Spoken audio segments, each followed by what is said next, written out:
আসসালামু আলাইকুম বন্ধুরা, আপনারা দেখছেন গহনা সিরিয়ালের আজকের 241তম এপিসোডের শুরুতে আমরা দেখতে পাই আয়ুষ্মান দাঁড়িয়ে দাঁড়িয়ে গহনার কথা চিন্তা করছে।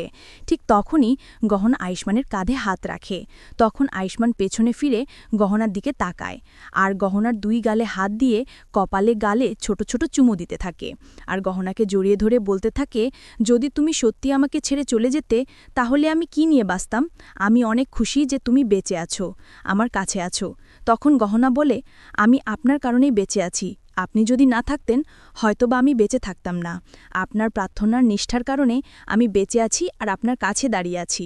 তখনই আমরা ফ্ল্যাশব্যাকে দেখতে পাই আয়ুষ্মান যখন নাচতে নাচতে পতাকাটা মাটিতে রাখে তখনই গহনার গায়ে একটা দোপাট্টা ওড়না এসে পড়ে। তখনই হাতে একটু নাড়াচাড়া করে আর আস্তে আস্তে গহনা চোখ খোলে আর আয়ুষ্মানকে ডেকে বলে, ডাক্তারবাবু। আস্তে আস্তে নিজের মুখের উপর থেকে দোপাট্টা সরিয়ে ফেলে। তা দেখে আয়ুষ্মান ছুটে এসে গহনাকে আস্তে আস্তে উঠিয়ে বসায় আর জড়িয়ে ধরে। আয়ুষ্মান কাঁদতে থাকে।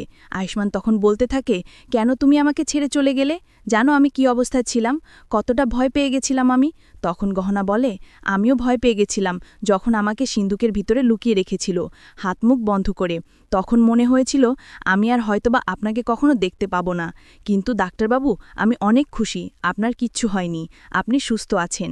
তখন আয়ুষ্মান জিজ্ঞাসা করে, তোমাকে কে সিন্দুকের ভিতরে বন্দি করে রেখেছিল? তখন গহনা বলে, চাচি আর কুমারী। তখন আয়ুষ্মান বলে, আমি তো জানতাম তোমাকে কুমারী মারার চেষ্টা করেছে, কিন্তু চাচি এতটা খারাপ হতে পারে কিভাবে? তখন গহনা বলে, আমাকে বন্দি করার চেষ্টা করেছে ওরা, কিন্তু আমাকে মারার চেষ্টা করেনি, অন্য কেউ ছিল। ওই লোকটা ছিল যেই লোকটা হোলির দিন আপনাকে মারার চেষ্টা করেছিল। এখন আয়ুষ্মান বলে, কিন্তু ওই লোকটা কে যে বারবার আমাদের ক্ষতি করার চেষ্টা করছে?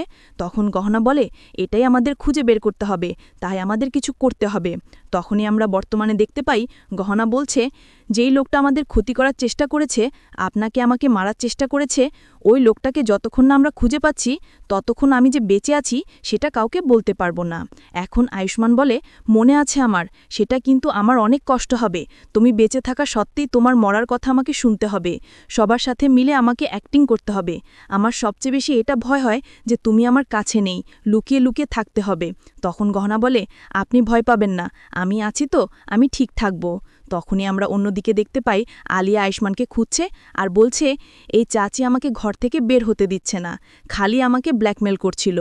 ভালো হয়েছে ঘুমিয়ে গেছে, এখন আমাকে যেতে হবে আয়ুষ্মানের মন জয় করার জন্য। কিন্তু আয়ুষ্মান আছে কোথায়? বারান্দায় নেই তো, এই বলে সেদিকে যেতে থাকে। তখনই আমরা দেখতে পাই বারান্দায় আয়ুষ্মান আর গহনা মিলে কথা বলছে। গহনা আয়ুষ্মানকে ভরসা দিয়ে বলছে, আপনাকে শক্ত থাকতে হবে, এই সমস্যাকে আমরা দুইজনে মিলে পার করতে হবে। আমাদের যে করে হোক সবার থেকে আড়াল করতে হবে যে আমি বেঁচে আছি। যদি সবাই জানতে পারে তাহলেই খুনি তো জেনে যাবে যে আমি বেঁচে আছি, তখনই সে সাবধান হয়ে যাবে আর আড়াল হয়ে যাবে, আর আমরা চাচিকে ভয় দেখাতে থাকব। যদিও বলে দেয়, কুমারী ছাড়া আর কে আছে যে আমাদের ক্ষতি করতে চায়, আমাদের মারতে চায়? তখনই আয়ুষ্মান বলে, তুমি চিন্তা করো না গহনা, আমরা দুজনে মিলে এই খুনিকে আমরা বের করব। তখন গহনা বলে, হ্যাঁ আমি জানি আপনি আমার সাথে আছেন, আমরা দুজনে মিলে খুনিকে বের করব। তখনই আমরা দেখতে পাই আলিয়া বারান্দার দরজা ঠেলে ভিতরে ঢুকে।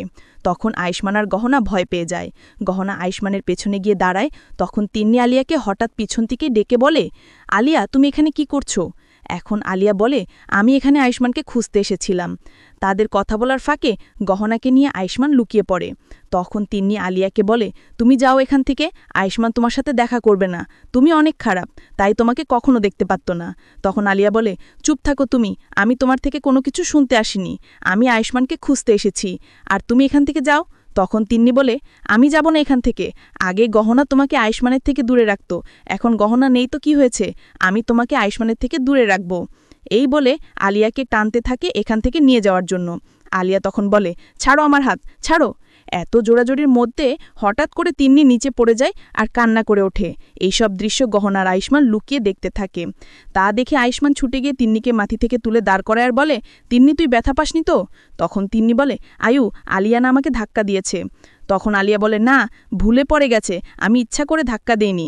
তখন তিনি বলে, না আয়ু এই ইচ্ছে করে আমাকে ধাক্কা দিয়ে ফেলে দিয়েছে। তখন আয়ুষ্মান বলে, এটা কি সত্যি? এটা কি সত্যি আলিয়া? তুমি এখনই তিন্নির কাছে ক্ষমা চাইবে। এখন আলিয়া তিন্নিকে বলে, সরি। তখন তিন্নি আবার বলে, এরকমভাবে না, কান ধরে উঠবসত করে আমাকে সরি বলতে হবে, করো।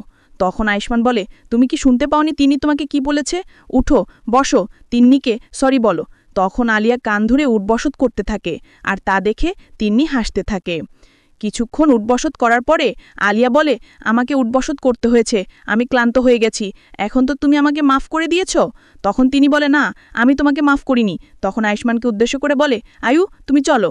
যখন তারা দুজন যাবে তখন আলিয়া আয়ুষ্মানকে বলে, আয়ুষ্মান তুমি থাকো, তোমার সাথে আমার কিছু কথা আছে। তখন আয়ুষ্মান বলে, না, আমি কথা বলতে পারবো না, আমি আজকে অনেক ক্লান্ত, আমি এখন ঘুমাবো। বলে আয়ুষ্মান আর তিন্নি চলে যায়। তা দেখে আলিয়া রাগে হাতের কাছে থাকা একটা ফুলের টব মাটিতে ছুঁড়ে ফেলে আর বলতে থাকে, এই তিন্নির কারণে আজ আমাকে উঠবসত করতে হয়েছে, আর আমি আয়ুষ্মানের সাথে দেখা করে কথা বলতে পারলাম না। তখন হঠাৎই সামনের দিকে তাকিয়ে দেখতে পাই গহনা দাঁড়িয়ে আছে, আর গহনার চুলগুলো বাতাসে উড়ছে। তা দেখে আলিয়া ভয় পেয়ে চোখ কষলে আমার সামনের দিকে তাকিয়ে দেখে গহনা কোথাও নেই। তখন আলিয়া বলতে থাকে, এই চাচির কারণে আমিও গহনার ভূত দেখছি। গহনা তো এখানে নেই, গহনা তো মরে গিয়েছে, আর কখনো আসতে পারবে না।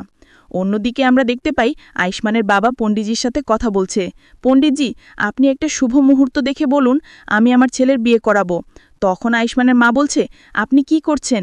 তখন আয়ুষ্মানের বাবা বলছে, আমার ছেলে তো বউয়ের অন্তিম সংস্কার করতে পারেনি, কবে যে আমি এই শুভ কাজটা পাবো? এই বলে চলে যায়।